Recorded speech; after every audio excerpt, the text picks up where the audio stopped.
So most of the time I work with leaders for 3 to 6 months. So we'll use my Confident Leader program. It's 3.5 months. And typically what I like to do is I'll use a Clifton Strengths assessment with my leaders.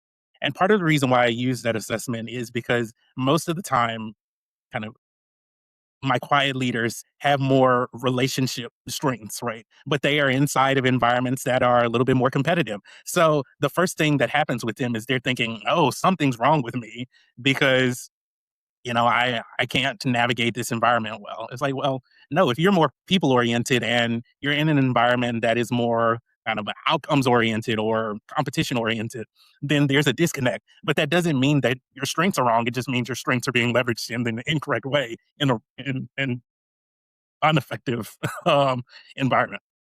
Welcome to Career Coaching Secrets, the podcast where we talk with successful career coaches on how they built their success and the hard lessons they learned along the way. My name is Davis Nguyen, and I'm the founder of Purple Circle, where we help career coaches scale their business to $100,000 years, $100,000 months, and even $100,000 weeks. Before Purple Circle, I've grown several 7- and 8-figure career coaching businesses myself, and have been a consultant at 2 career coaching businesses that are doing over $100 million each. Whether you're an established coach or building your practice for the first time, you'll discover the secrets to elevating your coaching business. Welcome to Success Leaves Clues podcast.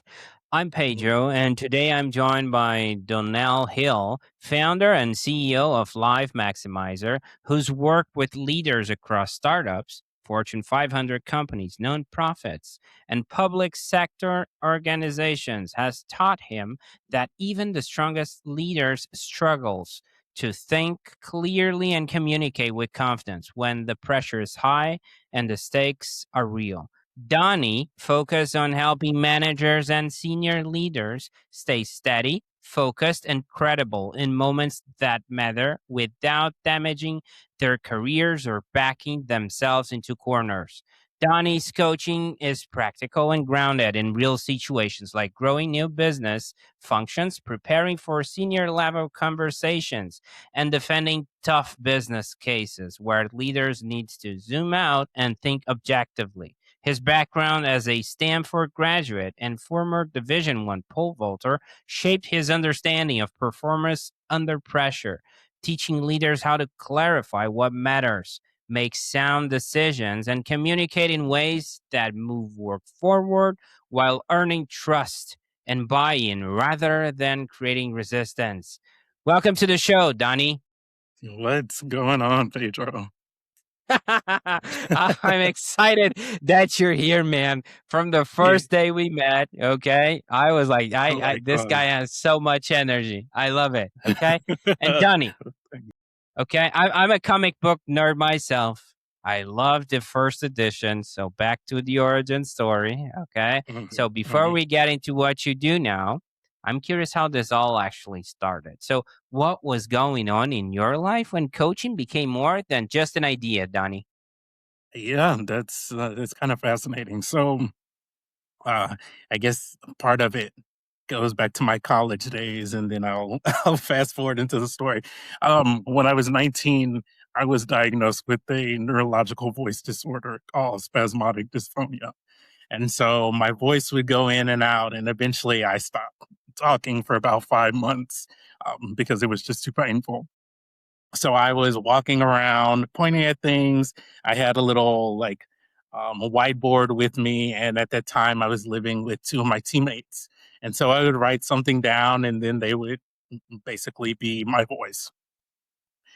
A fast forward to after I graduated, I started working for a presentation skills company. And I would sit in some of the trainings and I'd watch one of the coaches take the participants into a little room. They would do some kind of magic back there. And then the person would come out, give their presentation again. And it was like they transformed. And so I remember asking one of my coaches or one of the coaches there, like, what are you doing with these people? And so that's when she started to explain to me what coaching was. I was like, I want to do that. I don't know how to do it, but I want to do it. So I asked the founders of the company if they would consider hiring me to be one of the trainers. And they're like, well, sorry, bud, but your voice isn't reliable. You need to be in front of the room talking at least 3 days a week. So we don't think it's going to be a good idea to kind of try and invest that money into making you become a coach when we don't know what your voice is going to do. So I was like, that's that's a fair business decision. And usually when someone tells me no, I dig in and be like, well, I want to do it even more now. So let me figure it out. Um, and so what ended up happening was my my entire career became centered around communication training, presentation skills training, leadership development work. And my real coaching certification is actually as a certified cancer coach. So I was working with cancer patients and their families and having some really honest conversations around life. Like, okay, what happens if I don't wake up tomorrow? What happens if I don't see my kids tomorrow? What happens if I don't see my significant other tomorrow? So that I was 25 at that time. And so having those types of conversations at the beginning of my career kind of shifted the way I think about work and life and relationships and all of these things that are kind of really important to being a human. Um, and so over the course of my career, I worked in the arts. I worked in tech for 5 years. I worked as a sales coach. I did marketing coaching. Obviously, I have my own business. And then the cancer coaching work was really about kind of wholeness, wellness, and performance. And so a lot of the work that I do now is about how do I help managers and leaders continue to perform at high levels without kind of running themselves into the ground and that provide meaning. At some point, we're all going to kick the bucket. So can we enjoy ourselves in our lives as, you know, we age and, eventually are no longer here and all we're known by is our legacy. Wow, I'm processing this stuff, man. Wait, give me a Mhm, second mhm. here. We're talking Yeah. about a neurological voice disorder, and you're like facing this like right on, right? You're going with working for a company and about speaking gigs, and you're trying to be a coach, and they say no to you, and you're like, fair business decision. Man, that's a roller coaster of emotions I'm going through. Okay. I can only Yeah, imagine how that felt for you, okay? Cancer yeah. coach. Wow, I don't cannot even fathom how that looks like. So there's that. Okay. Very interesting, man. Now I'm curious about one thing. Okay. I Yeah. usually call it the shift in the podcast to like at what point did it stop feeling like a side thing? The coaching itself, right? You're trying to have like a side gig or something like that, or even a calling, and it starts feeling like an actual business. You were Yeah. responsible for. Like, I'm gonna be a coach. I'm not sure if it's the first paying client. I'm not sure if it's the first invoice, but can you walk me through that identity shift? Yeah. It's funny that you asked me that. Because I think my answer would have been different a few years ago. I would say that I didn't really think about my coaching business as being a coaching business until maybe 3 or 4 years ago. And I got the paperwork and everything in 2016, so that's almost a decade. Um, but I resisted being a coach for the longest time. And part of it was because I was still working for other people, right? So I was just doing it on the side. But um, I think when 2023 rolled around, that was kind of in the middle of my separation. I was getting ready to start my divorce process. Um, I wasn't doing a whole lot of freelance work and was thinking, all right, I gotta make my life work. Like I gotta make my life work. I gotta make my business work. I gotta make me work. Um, So I feel like the identity shift really happened in that moment because now it was like, I'm no longer trying to build a business for anybody else. I'm not trying to build a life with anybody else. Um, my parents are around, but I don't want to live my life for my parents. So how do I take care of myself? How do I build a body of work that is representative of Donnie? So if I were to package it and say this is my gift to the world, then that's what it would be. So it was really when everything was falling apart and going away where I was like, ah, I think this is now my time to do the thing. Okay, interesting. Now, another question for you. For coaches, especially in the early days, and I'm a coach myself too, right? Sometimes we try to help everyone at the start. We're like just just lining up people, right? Now, once you were out there, man, and you kind of browse through it, right? You mentioned Yeah. leaders and all that. Who did you naturally end up attracting? When did you realize, okay, this is my tribe, the people I can work best with? And who are Yeah. they? I I call them the quiet leaders or the gentle giants. And for me, I typically end up working. I'll explain it on kind of like the behind the scenes and then kind of the professional side. Um, the the business managers and leaders that I've ended up working best with were being promoted. Were given either more visible projects or they were actually given the title. And so they were great at their work and they're great at people, but they're not great at dealing with kind of the politics of being inside of an organization. So their whole philosophy is like, can't we just do good work and like move on? Do we need to play all of these games? The games are stupid, right? And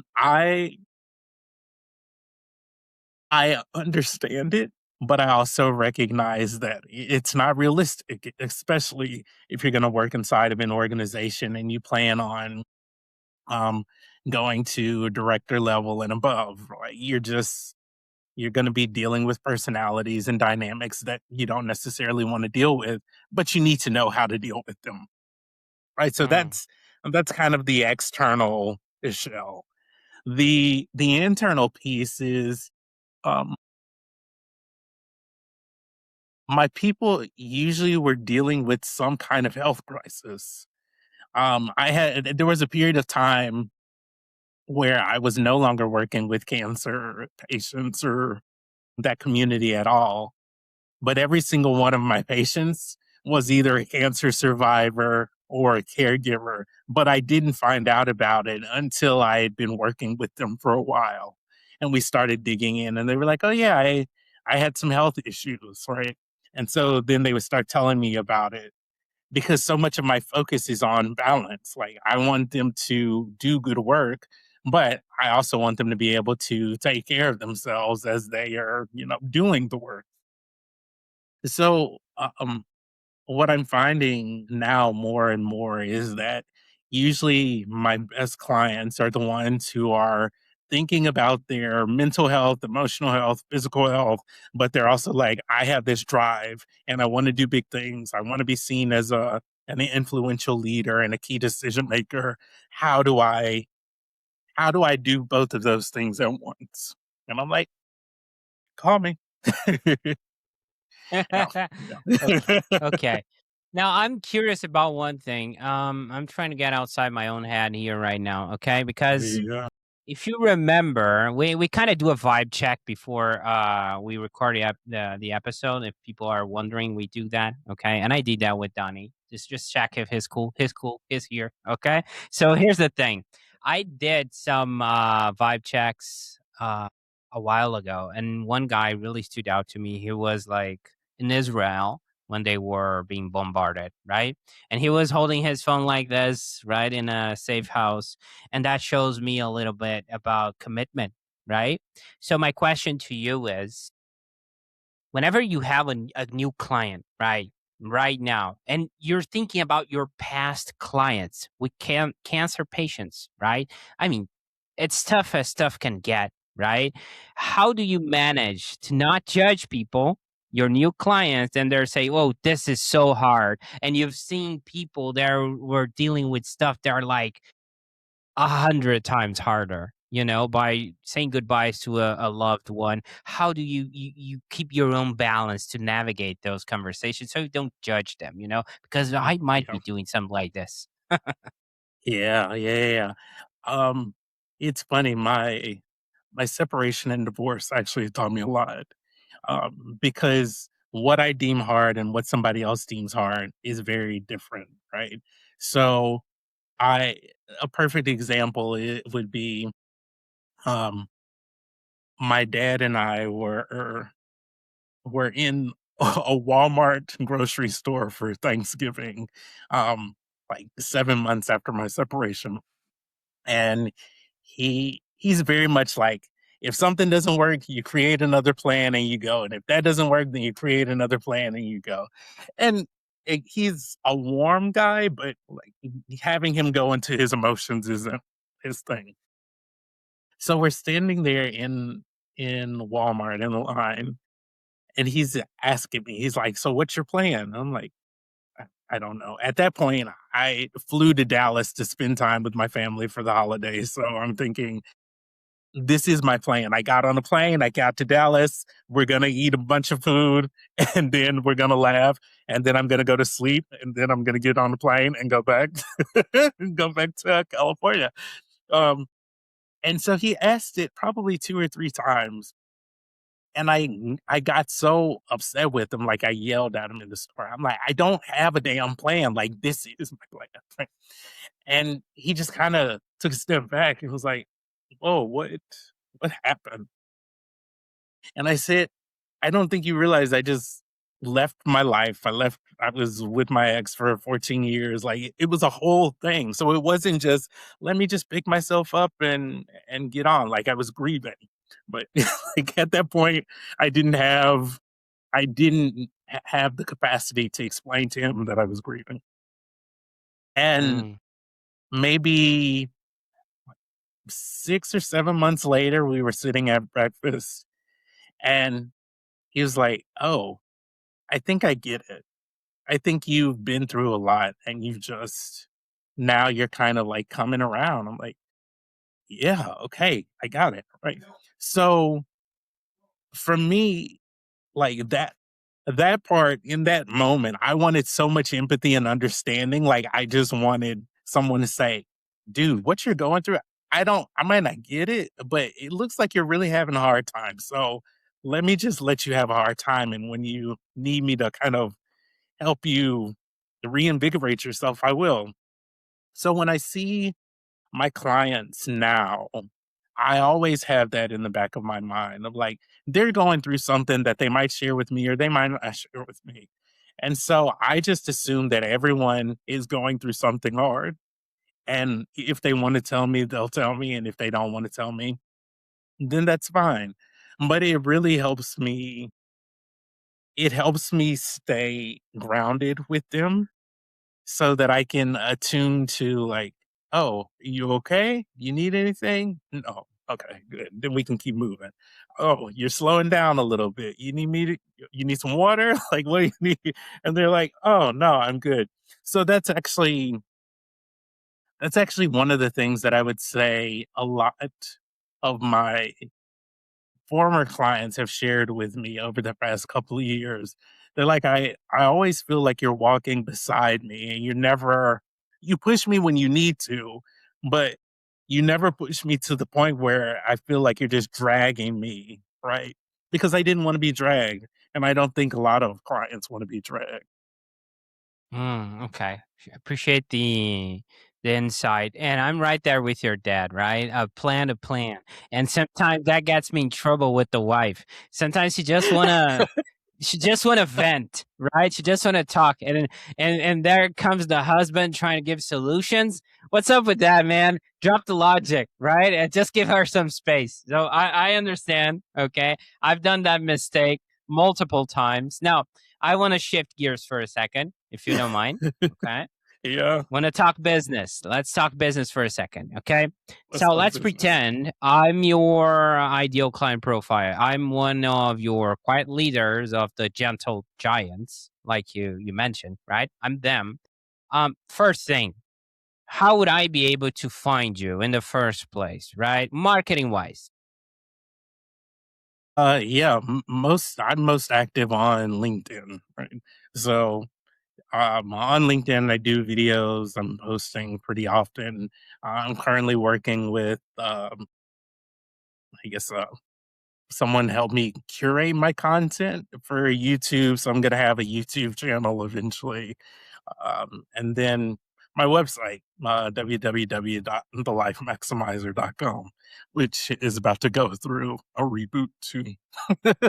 So I'm in this big reinvention phase of work right now. Okay. Now, let's say I went to your website or checked your LinkedIn, right? Or even Future Tell and watch your YouTube videos. They're not here right now, but let's say that resonated with me. Okay. Your content resonated with me. I'm like, hey, Donnie seems like a pretty cool guy. Okay. So let's fast forward through the sales process. Let's say there's alignment. You notice you can help me. I'm in agreement of how you can help me. Okay. And I understand you may have different offers, right? So we can pick the main one, however that looks like for you. So what I wanted us to do is to you walk me through the process of how does it look like to work with you, okay? And the potential outcomes I can expect out of it. Yeah. So most of the time I work with leaders for 3 to 6 months. So we'll use my Confident Competent Leader program. It's 3.5 months. And typically what I like to do is I'll use a Clifton Strengths assessment with my leaders. And part of the reason why I use that assessment is because most of the time, kind of my quiet leaders have more relationship strengths, right? But they are inside of environments that are a little bit more competitive. So the first thing that happens with them is they're thinking, oh, something's wrong with me because I can't navigate this environment well. It's like, well, no, if you're more people oriented and you're in an environment that is more kind of outcomes oriented or competition oriented, then there's a disconnect. But that doesn't mean that your strengths are wrong. It just means your strengths are being leveraged in the incorrect way in a in ineffective um environment. So I really like using that as a baseline. After that, then we'll have a series of coaching sessions, and it usually turns out to be 3 coaching sessions a month. So we do some strategy work. Love really helping my leaders think about what's your future vision as a leader for the team and the projects that you're working on, and also what is your future vision whether you're at that company or not at that company. Because ultimately what will end up happening is people will say, oh, i am I'm interested in speaking more. Like I want to be known in the industry. Well, they might have the opportunity to do that inside of their organization if the organization can make space for that. But if not, then they might end up doing a little side gig where they get paid to speak. So I really like helping people think about how do you bring your best to your current environment, and then how do you set yourself up for kind of work that you might do with them or without them. And then the last piece is really kind of communication oriented. So typically what I find with my people is that they need help identifying their boundaries, setting boundaries, communicating around boundaries.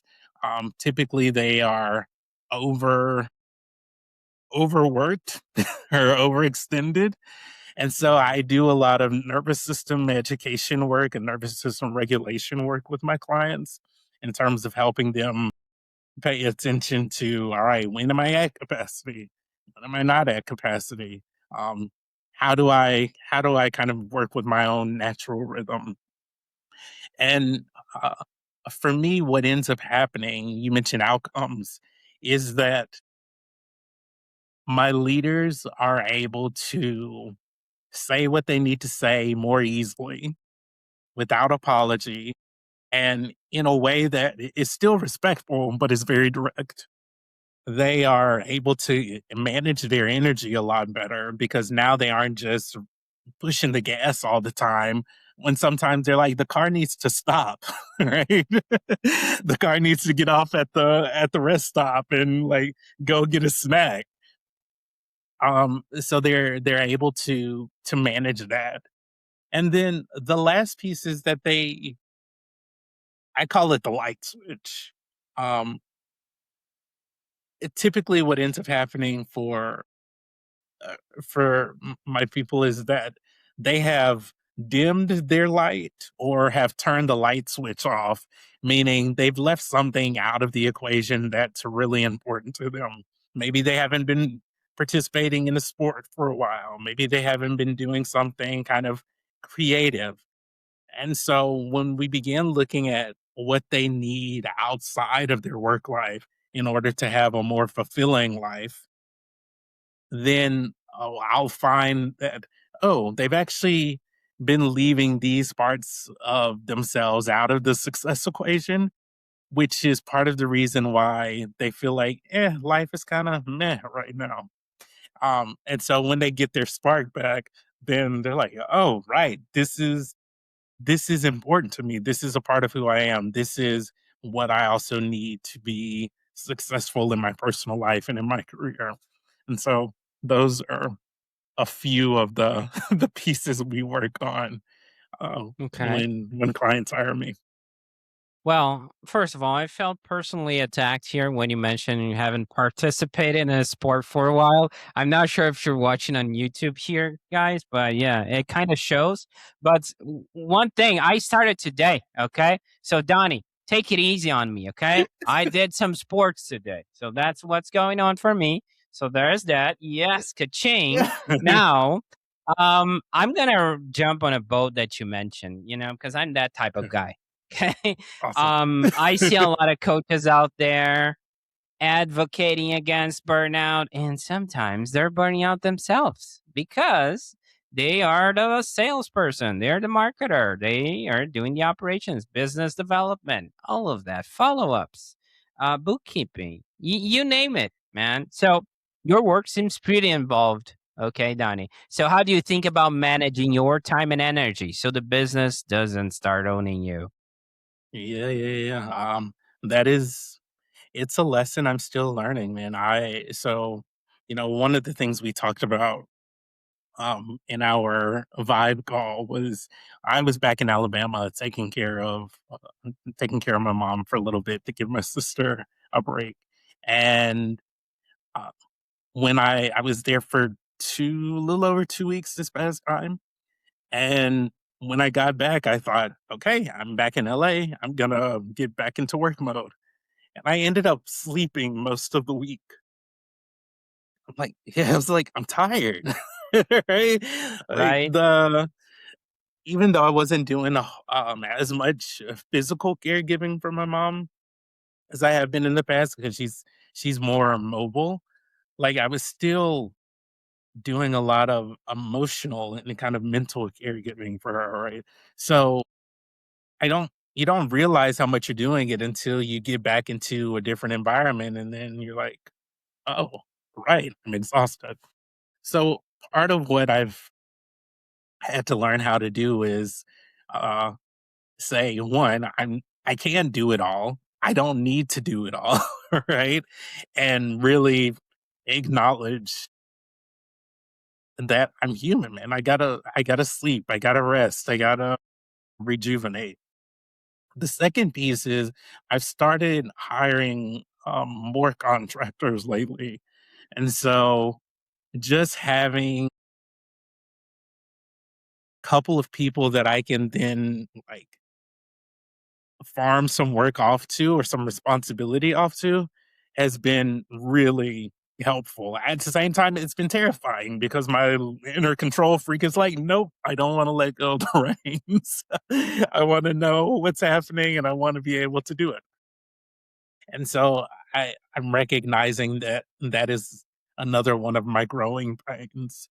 And then I think the the third piece is I'm really leaning into this philosophy of there is there is marvelousness in the messiness. Mm. And I know marvelousness is not a word, but it's going to be a Donnie word for today. But there's so much that I get to kind of learn as I allow myself to be messy as I build my business. Um, that if I tried to do it perfectly, I would drive myself crazy. And I'm just not interested in driving myself crazy. So I have I have to practice being a lot more compassionate with myself these days as I think about growing Mm. my business because there's just so many moving pieces and I can't control them all. Um, I never know when life is gonna life. And so I just have to be okay with riding the wave. Yeah, man. I can sense that, especially the second point, which is to me is part of, the control freak and all that you mentioned. Part of that is letting go, and I can tell that will increase your ability to connect with your clients so much, right? Because part of being a great leader is delegating sometimes, right? And creating systems and all that. And the quality control is scary. I understand because that's the founder's trap. I would put it like that. Eventually, you got to Yep. a place because of you, and you're gonna hit a ceiling because of you. Yep. So I know you get that, but at the end of the day, I think Um, that will turn you into a better coach. I think we receive obstacles for a reason sometimes, so we can overcome them and being a better person at the end of the day. Now, I'm gonna jump another time on a boat you mentioned. You mentioned growing my business. So what's next for you, Donnie? What's next for your business? Are you thinking more about growth, leverage, building a team, refining what already works? What feels most exciting right now? yeah. I'm really been thinking a lot about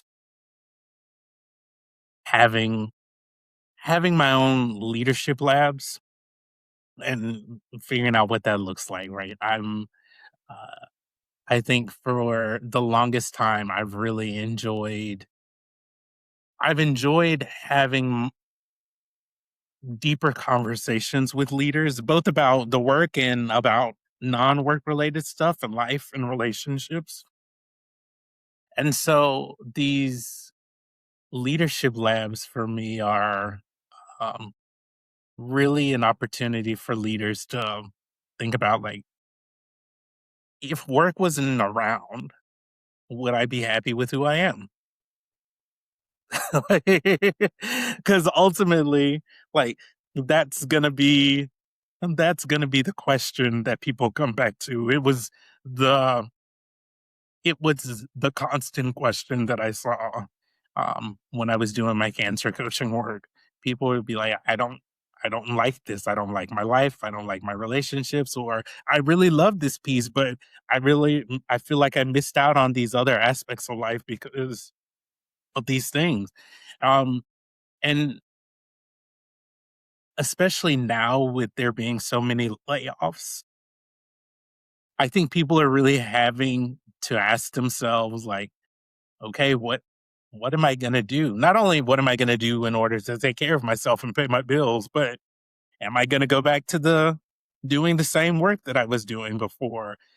Do I want to go back to the same industry that I was doing before? Do I want to go back to a company before? Do I want to open my own thing?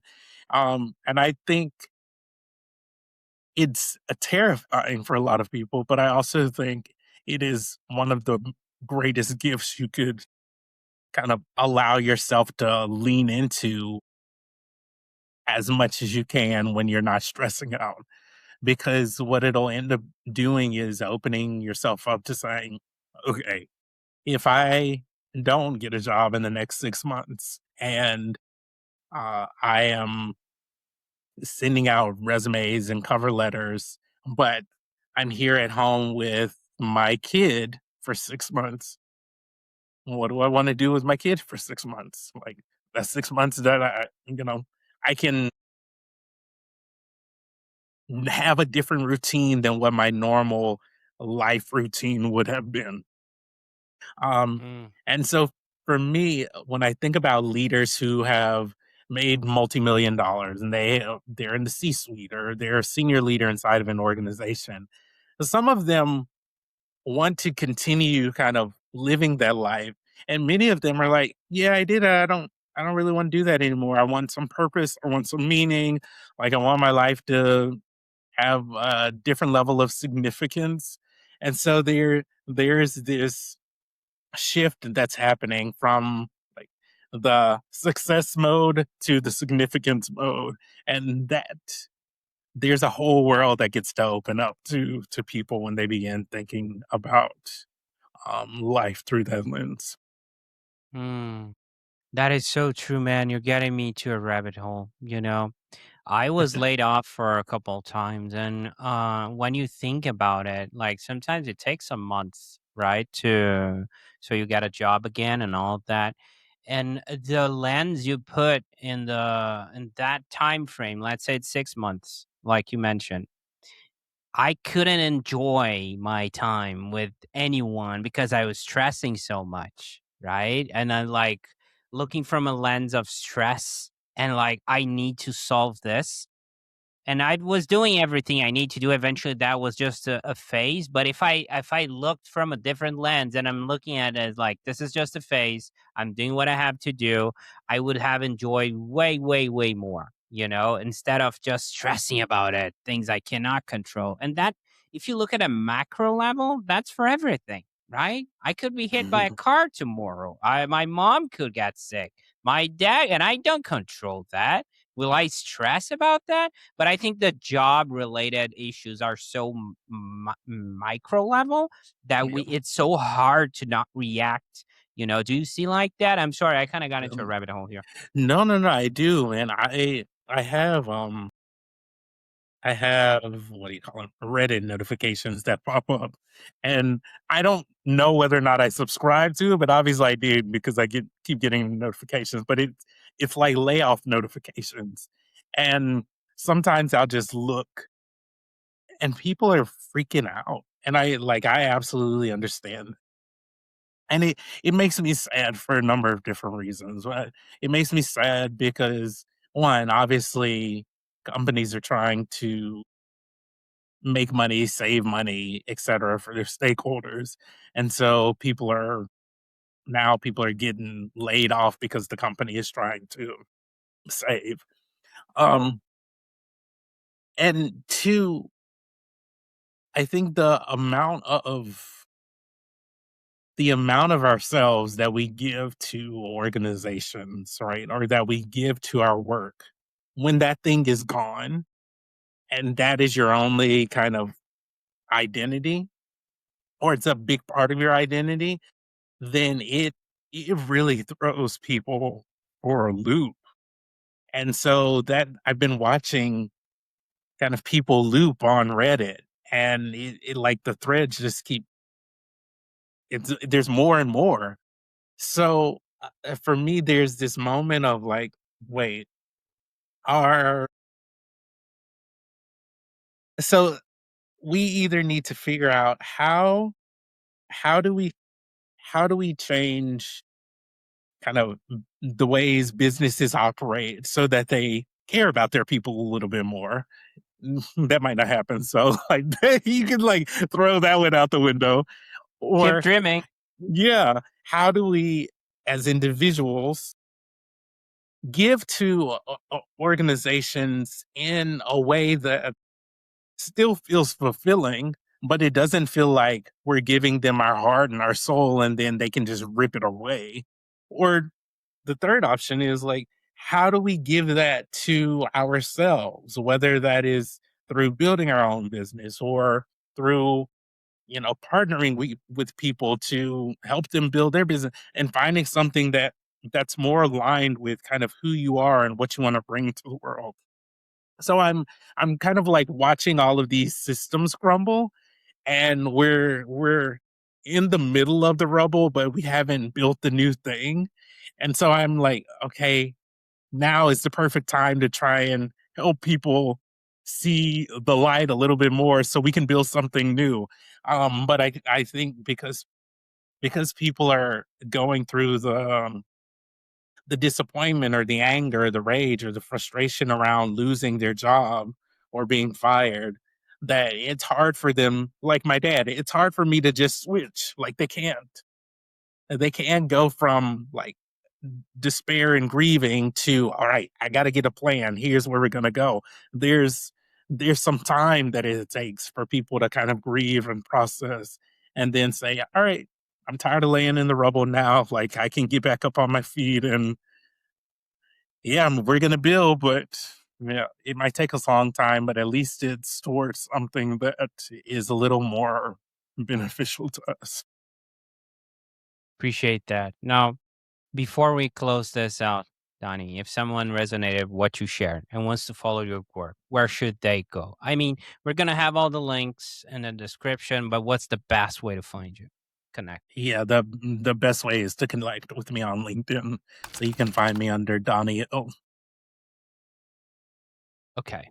You know, Donnie, there were a few moments from this chat today that really stood out to me. I would say, first of all, when we were back into the origin story, dude, listening from your perspective, I try to put myself in your own shoes, right? From a neurological voice disorder to recording a podcast. That's inspirational by itself. I mean, you're laughing, man, but I'm dead serious. I mean, that's pretty wild. It's like a short guy hitting on tall girls, you know? It's like you're facing this like head on. This is wild, Donnie. I need to commend you on that, man. That's amazing, okay? That's one thing. Being so vulnerable, right? I think that's, oh my god, that's the true asset of a coach. Like a true coach is capable of being vulnerable and capable of sharing his own tough spots, like the divorce you mentioned, the grieving process you mentioned with your dad, and everything you went through, so kudos to you on that too. And last but not least, we were talking about your business, you're like, oh, when they're at that stage of they're having their light a little bit dimmed, dimmed light, and how to get that spark back that you mentioned. That was pretty cool the way you framed it, super inspirational. So, Donnie, I really appreciate you. I really appreciate you taking the time and being open with this. It was great having you on.